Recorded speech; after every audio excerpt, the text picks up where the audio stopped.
Good evening.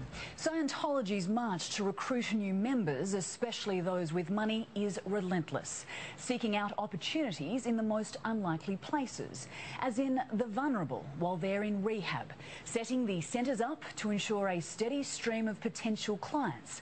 It's worked for them in Hollywood, now they're making it work for them here. Claire Brady investigates.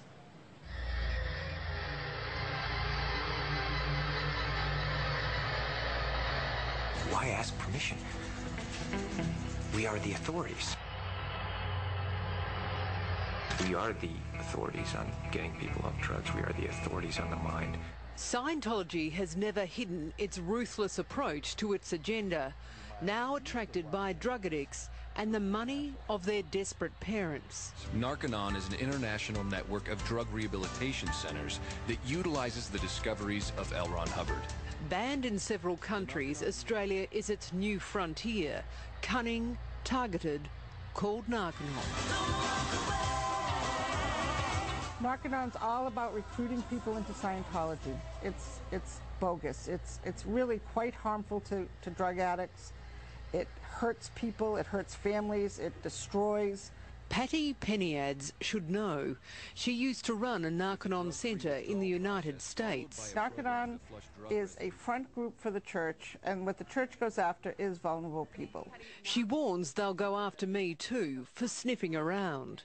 What's going to happen is you and the producer and everyone else involved in this will be investigated. A file will be started on you. They'll try to do something to try to embarrass you so you'll stop doing this. Narconon, the drug rehab program, creates more questions than answers. I was smoking ice, heroin, marijuana, drinking. 3 weeks in this idyllic setting turned into a living nightmare for this man. I know one of them who their father was bringing up heroin for him. Out of desperation, Scott Greasley and his wife Karen turned to Narconon for help.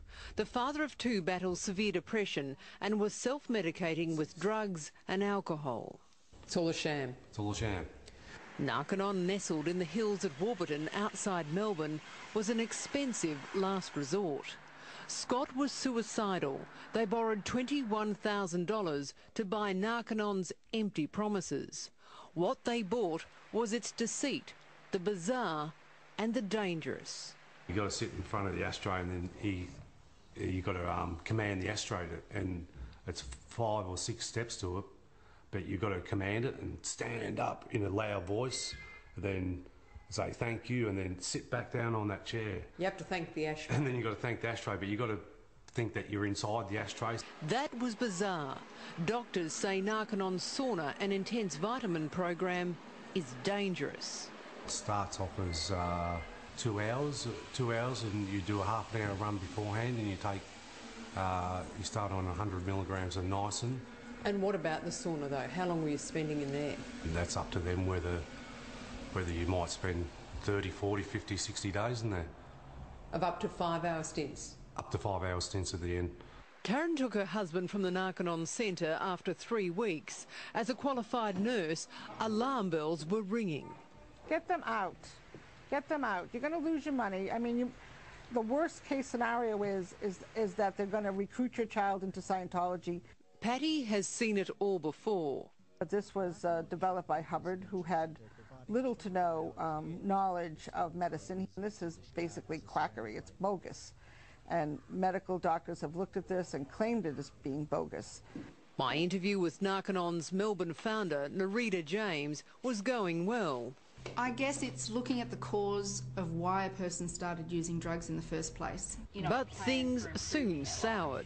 Well, they say it's brainwashing. But see, it's religious discrimination for that person to be saying you can't do the Narconon program because there might be a Scientologist working there, or it might be using some works of Mr. Hubbard. No, but Nerida, you can't get a little bit pregnant here. Are you either part of the Scientology movement with Narconon or not? No, we're not. We are supported by the church. Like, the church will refer addicts that walk into their door. Do you prey on them?